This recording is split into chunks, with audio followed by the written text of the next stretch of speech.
But first, the leader of the Dane County 911 Center faces more scrutiny over a failing radio system. More delays and more radio problems for Dane County's new emergency communication system, DaneCom. An increasing number of Dane County first responders are saying the radios they use to call for help are not working. News 3 Investigates Matthew Simon has learned tonight the whole DaneCom system has been delayed again by months. Matthew? Eric, Michelle, for the first time publicly tonight, as Dane County's 911 director addressed first responder radio failures, he also said it will be around 6 more months before the county's new emergency communication system, DaneCom, finally launches.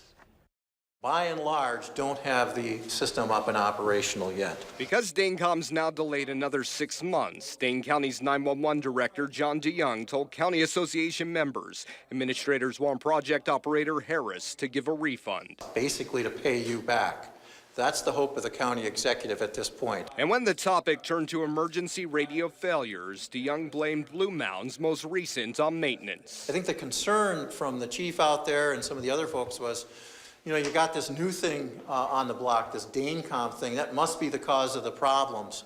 And unfortunately, rather than having a chance to really investigate it and find out what we now know, this maintenance thing was going on. While maintenance may have been Tuesday's issue, the bigger concern and what no one can still seem to answer is why Blue Mound's chief lost radio communication while he held a suspect at gunpoint August the 8th. And I'm keying it nothing.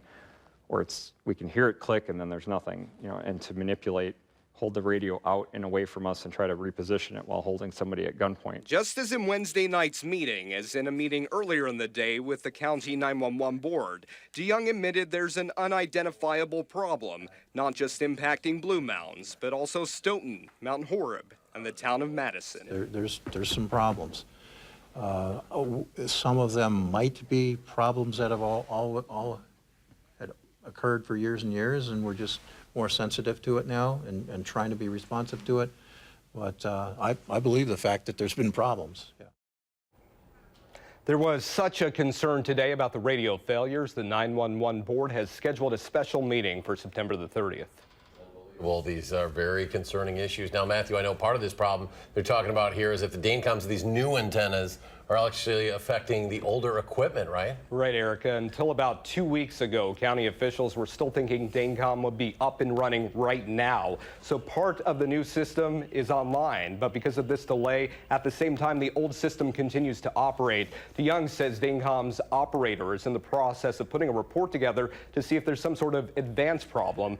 But board members also want to compile their own data and see when failures happen if something with DaneCom was happening at the same time. All right, something we will obviously keep a very close eye on. Matthew, thank you for your reporting tonight.